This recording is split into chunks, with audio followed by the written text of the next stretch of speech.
Bonjour à tous et bienvenue dans l'Écho de Lyon.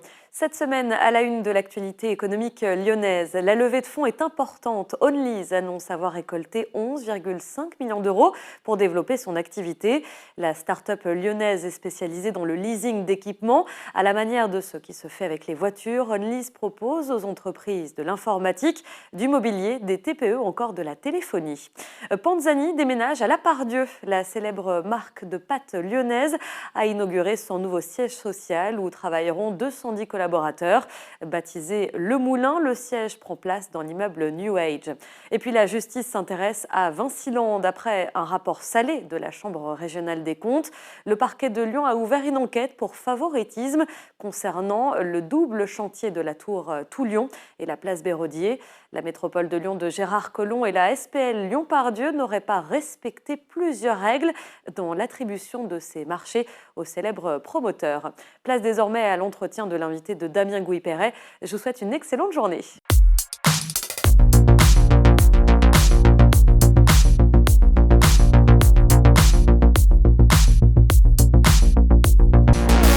Bonjour à tous, bienvenue dans l'Écho de Lyon. Aujourd'hui, nous allons parler de sécurité et de formation à la sécurité dans les entreprises, car avec la révolution industrielle, il y a un siècle et demi, les risques se sont démultipliés.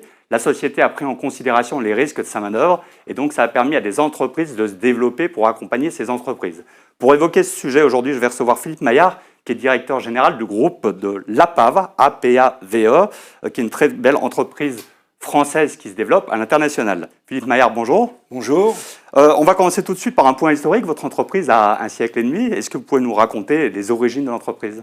Oui, alors elle est née précisément en 1867 dans l'est de la France pour assurer finalement aux industriels de l'époque que leur production industrielle à base de machines à vapeur allait pouvoir être faite dans des conditions de sûreté pour les collaborateurs, pour les ouvriers et pour assurer la production. C'était la genèse de cette maîtrise des risques industriels et des risques humains, de cette préoccupation de la santé et de la sécurité des travailleurs au travail. Et depuis cette époque, on a eu de cesse que d'accompagner les industries et puis progressivement l'ensemble des entreprises françaises sur ce sujet de la maîtrise des risques industriels, des risques humains, et puis environnementaux, et puis on en parlera peut-être numériques il y a maintenant depuis 2 ans. Alors, vous avez commencé avec la machine à vapeur. Exactement. Aujourd'hui, quels sont les secteurs justement où il y a des risques en particulier identifiés ? En fait, les risques, ils sont nombreux, et puis on est dans une société qui a besoin de confiance.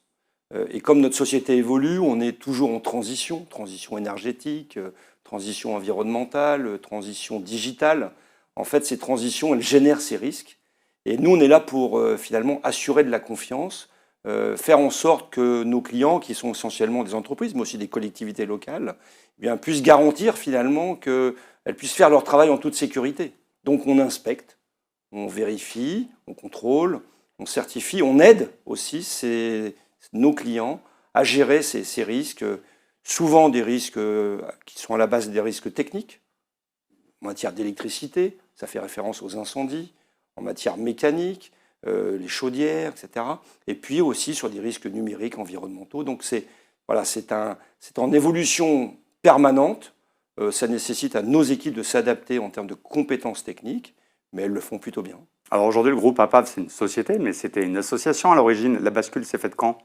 Alors au départ, c'était une association d'industriels qui crée une association, et puis cette association a évolué en entreprise qui s'est développée en France, qui s'est réorganisée en France pour avoir une association unique, une entreprise unique.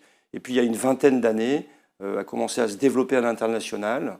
Et puis maintenant, depuis, je dirais 2-3 ans, on accélère ce développement à l'international. Est-ce que vous faites de la formation également, hein ? Vous avez oublié de oui, préciser. parce qu'une des caractéristiques importantes de nos métiers, c'est qu'on est un acteur important en matière de formation professionnelle qualifiante.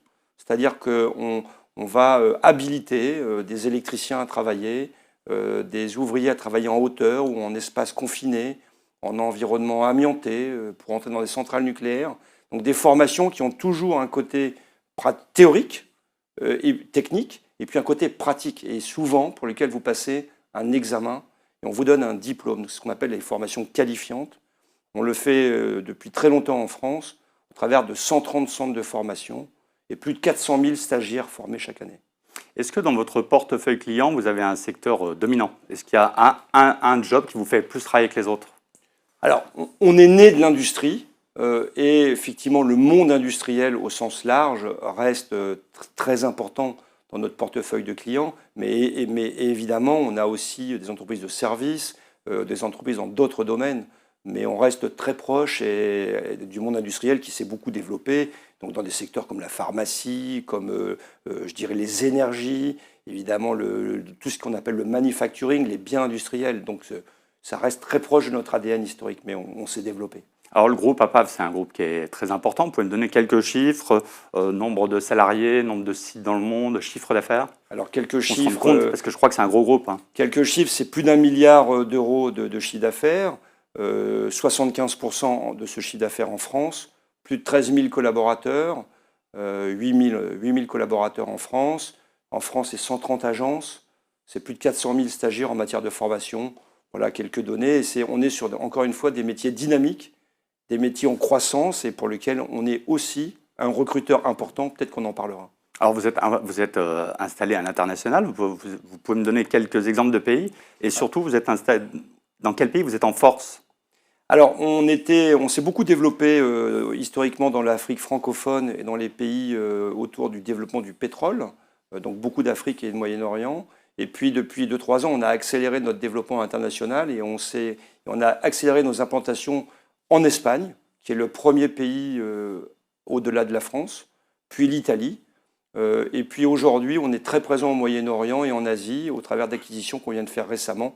Et puis, je peux même parler de la Scandinavie, puisque on a acquis il y a 2 mois des entreprises en Norvège et en Suède. J'imagine que vous subissez quelques à-coups liés à la géopolitique, comme en Afrique par exemple? Alors ça fait partie pour tout le groupe international de la gestion des risques dans nos implantations. Donc il y a évidemment en permanence une vigilance sur la sécurité de nos travailleurs, de nos collaborateurs dans les pays d'intervention. Et puis, évidemment, des pays dans lesquels les conditions de travail ne sont pas forcément réunies, et on peut être amené à les quitter, et on l'a fait récemment dans certains pays d'Afrique, oui. Alors, quel est votre positionnement par rapport à la concurrence? Par exemple, vous vous positionnez comment en France? En France, je pense pouvoir dire qu'on est un des leaders dans notre secteur d'activité, avec cette forte particularité d'être vraiment leader en matière de formation professionnelle. Et on a aussi, je dirais, un maillage territorial extrêmement fort, assez unique, de proximité, 130 agences, très présents évidemment en région Rhône-Alpes, à Lyon ou en Auvergne-Rhône-Alpes. Et ce maillage nous permet d'accéder finalement à nos clients en moins d'une demi-heure ou en moins d'une heure et d'être très proche finalement de nos clientèles, que ce soit des clientèles de grands comptes nationaux avec leurs sites locaux ou le public des PME, TPE qui est aussi très important. Alors justement, vous parliez de votre présence dans la région, elle est très importante, vous pouvez nous la décrire? Oui, écoutez, c'est plus de 500 collaborateurs sur Lyon, c'est un peu moins de 2000 en région Auvergne-Rhône-Alpes. C'est une grosse implantation à Saint-Priest, où on a le plus grand centre de formation professionnelle de France. C'est plus de 18 000 stagiaires par an qui sont formés là-bas sur nos différents métiers, conduite d'engins, travaux en hauteur, intervention en amiante, et avec des méthodes de formation qui intègrent de la modernité, de la réalité virtuelle pour mieux motiver les stagiaires. Donc ça reste une région très forte et aussi très dynamique. Donc on recrute. En France, c'est en moyenne plus de 1500 recrutements par an. C'est une centaine sur Lyon, c'est près de 500 dans la région. Alors, vous évoquiez Saint-Priest. La semaine dernière, vous avez inauguré des nouveaux locaux. Vous pouvez nous en dire un mot parce que vous étiez déjà présent. Oui, alors en fait, nous avions 8 implantations autour de Lyon. Et nous avons lancé, il y a maintenant 2-3 ans, un grand projet qui s'appelle Léo, Lyon Est-Ouest, qui nous amène à reconfigurer nos implantations sur deux sites. Saint-Priest, pour ce qui est de l'Est lyonnais, qu'on a inauguré donc la semaine dernière. Et puis Limonest, dans l'Ouest lyonnais, que nous inaugurons l'année prochaine, où nous allons, je dirais, rassembler nos 500 collaborateurs implantés en proximité lyonnaise, dans un cadre de travail moderne, des bâtiments environmental friendly, comme on dit, avec les accès et les mobilités douces. Enfin, tout est intégré pour qu'il y ait une qualité de vie au travail qui soit assez exemplaire. Alors vous me parlez de recrutement dans la région. Je crois que vous estimez à 300 recrutements dans la région dans les 5 années à venir, à peu près 3 années à venir. Vous recrutez quel type de main-d'œuvre? Est-ce qu'elle est très qualifiée? Est-ce que vous la formez en interne? Alors, on recherche des personnes qui ont un sens client et qui ont une attitude vis-à-vis du client qui est importante. Souvent, je dirais, attirées par la chose technique. Des capacités sur la partie électricité, mécanique, pression, rayonnement, cybersécurité. Et puis, en fonction de leur degré d'expertise, eh bien, on les forme. On a une école de formation interne, ça s'appelle Campus, qui permet à l'ensemble de nos collaborateurs de conserver leurs compétences ou de monter en grade, si je puis dire, pour faire des missions de plus en plus expertes, correspondant en fait au type de mission demandée par nos clients. Est-ce que vous aussi, vous souffrez d'une difficulté de recrutement? Oui et non. Oui et non. On se veut être une entreprise attractive, moderne, pour attirer des collaborateurs et des collaboratrices, et on y arrive plutôt. Dans certains métiers, dans certains territoires, notamment souvent proche de la frontière, près de la Suisse, c'est pas toujours très évident. Ça peut être difficile de recruter des compétences pointues, mais je dirais au global, on y arrive quand on arrive à mobiliser, motiver les personnes pour nous rejoindre. Alors vous me parliez d'une entreprise attractive. Comment vous faites pour attirer les gens plus que d'autres entreprises? Écoutez, on essaye de donner une image moderne, d'avoir des bureaux accueillants, de motiver nos collaborateurs en leur expliquant qu'on est en croissance, qu'il y a des opportunités de mobilité en France ou à l'international. Voilà, c'est donner, et des gens qui sont passionnés par leur métier, d'apporter finalement de la confiance dans la gestion de toutes les transitions auxquelles nous faisons face. Est-ce que vous avez des nouveaux marchés, de nouvelles opportunités qui arrivent actuellement? Oui, alors il y a deux sujets importants dans lesquels on a décidé de se lancer récemment ou très récemment. Le premier, c'est tout ce qu'on appelle les risques numériques, donc les enjeux de cybersécurité et de protection des données. Donc on s'est doté d'une division spécialisée, APAV Digital, avec à date une centaine de collaborateurs, experts en cybersécurité, en data science, en protection des données. Donc d'ailleurs, j'invite les candidats à nous rejoindre, y compris sur Lyon. Et puis il y a un deuxième domaine qui est tout ce qui touche à la RSE, la responsabilité sociale et environnementale, dans lequel on peut accompagner nos clients dans la mise en place de démarches dans ce domaine, dans lequel on vérifie les déclarations d'émissions de gaz à effet de serre. Donc c'est aussi un domaine en plein développement, poussé par la réglementation européenne. Alors il y a une volonté de réindustrialisation de la France très forte. Est-ce que vous en ressentez déjà les premiers effets? Est-ce que pour vous, ça booste votre marché? Oui, alors d'abord c'est une bonne nouvelle pour le pays. Alors on le voit parce que souvent on est dès l'amont sur les projets d'implantation avec les études d'impact environnemental qu'on est amené à faire pour les industriels qui vont développer leur site. Puis après il y a les étapes de construction auxquelles on peut aussi les accompagner. Et puis une fois que l'usine est bâtie, les étapes d'inspection et de travaux. Donc ce sont évidemment des opportunités de développement pour nous, que l'on peut accompagner, je dirais, depuis le début jusqu'à la fin. Et on voit effectivement le nombre de dossiers augmenter.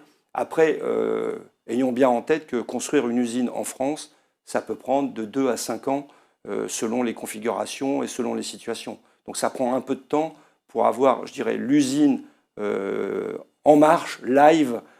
Mais oui, c'est plutôt une bonne nouvelle. Mais vous avez quand même du travail en amont de la création de cette usine. Dès le début, sur les dossiers d'implantation, encore une fois, d'analyse d'impact environnemental, d'analyse en matière de biodiversité, et puis derrière de conception des bâtiments sur lesquels nous intervenons en contrôle technique ou en assistance au maître d'ouvrage. Et vous sentez déjà un frémissement? Vous sentez déjà une évolution?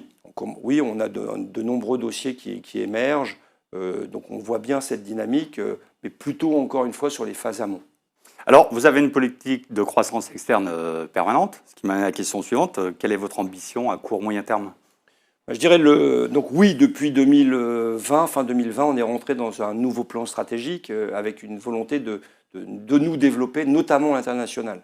En fait, l'idée, c'est de continuer à développer la France au travers de nos métiers, de nos compétences, c'est notre cœur historique, mais de doubler la part de l'international, c'est-à-dire de la faire passer de un peu moins de 20% du chiffre d'affaires à près du double. Donc c'est l'enjeu. C'est du développement commercial, c'est de la croissance organique, mais c'est aussi des acquisitions, d'où ce dynamisme en matière de croissance externe. Et est-ce que vous avez envisagé de la diversification? Alors la diversification dans nos métiers sont déjà très divers, entre les métiers de l'inspection, les métiers de laboratoire, les métiers de certification. Donc on a déjà beaucoup d'activités au sein même de nos différents métiers et déjà de quoi nous occuper, si je puis dire.